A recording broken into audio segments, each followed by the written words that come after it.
Introducing Growth Guarantee Homes from MP Developers. Trust forever.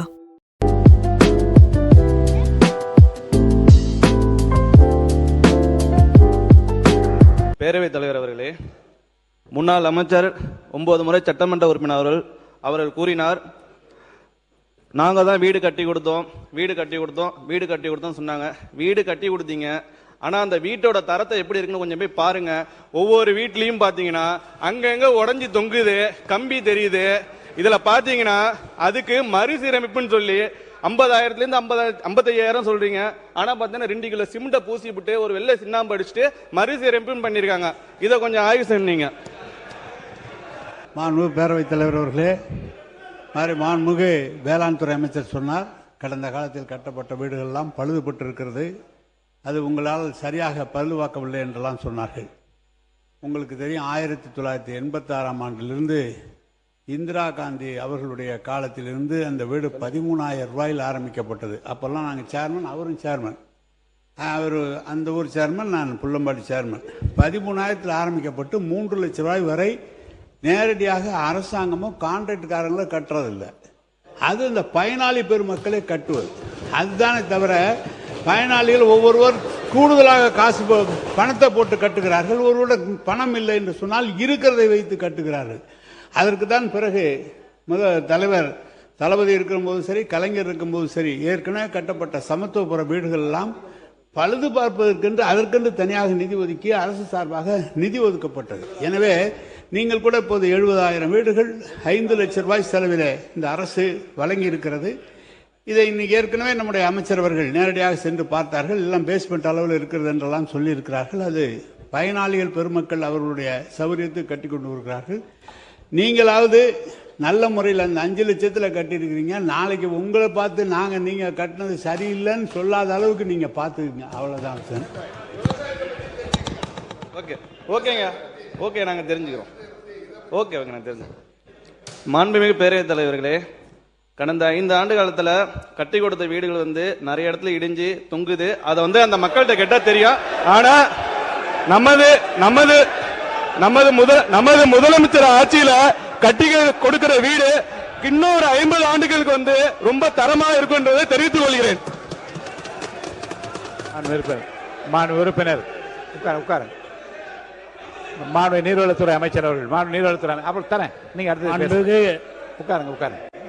மூத்த உறுப்பினர் சொன்னாரு, நீங்களாவது ஒழுங்கா கட்டுங்க, நாங்க குறை சொல்லக்கூடாது அப்படின்னாரு. நாங்க எது செஞ்சாலும் சரியாதான் நாங்க செய்வோம். நீங்க ஐயோ ஐயோலாம் என்னாதீங்க. நீங்க நல்லா தெரிஞ்சுங்க. நீங்க ஒண்ணு நல்லா தெரிஞ்சுங்க உறுப்பினர்லாம், நீங்க கொஞ்சம் நல்லாவே தெரிஞ்சுங்க. இனி நீங்க கனவு கண்டா கூட இனிமேல் பட்டு நீங்க ஆட்சிக்கு வர முடியாது என்பதை தெளிவா சொல்லிக்கிறோம். புரியுதுங்களா? நீங்க இல்ல நீங்க அவர் மாண்பு உறுப்பினர் அவருக்கு என்ன சொன்னாரு, நீங்களாவது குறை சொல்லாத அளவுக்கு கட்டுங்கன்னு சொன்னார். அதை தான் நாங்க சொல்றோம். கண்டிப்பாக நாங்க தரமானதமா தான் கட்டுவோம். அதுக்கு தான் இந்த 5 லட்சம் ரூபாய். இதுங்க கலவைக்கு தான் நாங்க போய் பார்த்துட்டு தான் சொல்றேன். உங்களுக்கு சொல்லிட்டேன், நாங்கள் அரசியல்வாதி அல்ல, நாங்கள் மக்களுக்கு செய்ய வந்திருக்கிறோம். நீங்க அதை புரிஞ்சுக்கிங்க.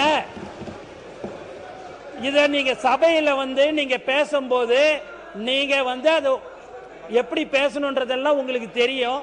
அப்படி இருக்கும்போது ஒரு மூத்த உறுப்பினர் சொன்னார்ன்றதுக்கோசம் நான் அதை சொல்றோம்.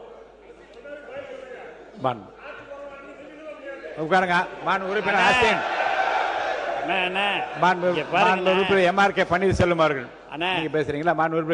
உறுப்பினர் அண்ணன், நான் உங்களுக்கு சொல்றேன், மக்கள்கிட்ட போய் நீங்க பாருங்க. நீங்க இவ்வளவு காலம் இருங்க. நாங்க இப்போ 3 மாசம் தான் ஆச்சு. நாங்க போற இடம்லாம் என் அண்ணனை பார்த்துக்கோ, என் பிள்ளைய பார்த்துக்கோ, என் தம்பிய பார்த்துக்கோ அப்படின்றாங்க. ஏன் இதெல்லாம் நாங்க சொல்றோம் அப்படின்னா, நாங்க உண்மையா சொல்றோன்னே, யாரும் தவறு செய்ய மாட்டோம். திரும்ப இதை சொல்லிச்சுக்கோ. புரியுதுங்களா? அதனால நீங்க வந்து உங்க இஷ்டத்துக்கு நீங்க ஏதாவது பேசணும்னுட்டு பேசாதீங்க. இல்லை, நான் அதை அனுமதிக்க மாட்டேன். நான் அதை அனுமதிக்க மாட்டேன். மாண்புமிகு கே என் நேரு அவர்கள். மாண்புமிகு அமைச்சர் அவர்களுக்கு பதில் சொல்வதாக தயவுசெய்து எடுத்துக்கொள்ளாதீர்கள். ஏற்கனவே பயனாளி பெருமக்கள் தான் அந்த வீட்டை கட்டுகிறார்கள்.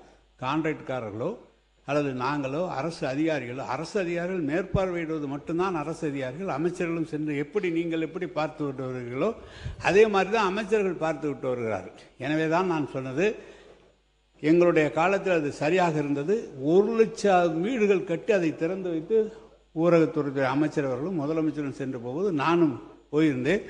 அனைத்து வீடுகளுமே இன்றைக்கு எல்லா இடத்துலையும் ஒரு அதிமுக காலத்தில் கட்டப்பட்ட வீடுகள், ஜெயலலிதா அவர்களுடைய முதலமைச்சர் ஜெயலலிதாவுடைய படம் இருக்கிறது.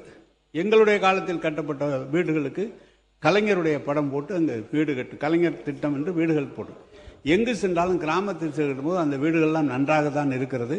மாண்பு அமைச்சர் ஏதோ பார்த்து சொல்லியிருக்கிறீர்கள்.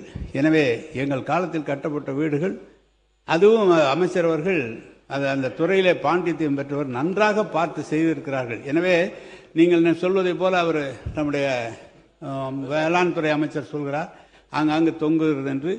இயற்கையாகவே பொதுவாக 10 வருஷம் 15 வருஷம் சொந்த வீடு கட்டுகிற போதே சில சங்கடங்கள் வருகிறது, அங்கங்கே இடிந்தெல்லாம் போகிறது. அதுபோல் இருக்குமே தவிர நீங்கள் எல்லாமே தவறு எல்லாம் நடந்து விடுவதில்லை என்பதை நான் தெரிவித்துக் கொள்கிறேன்.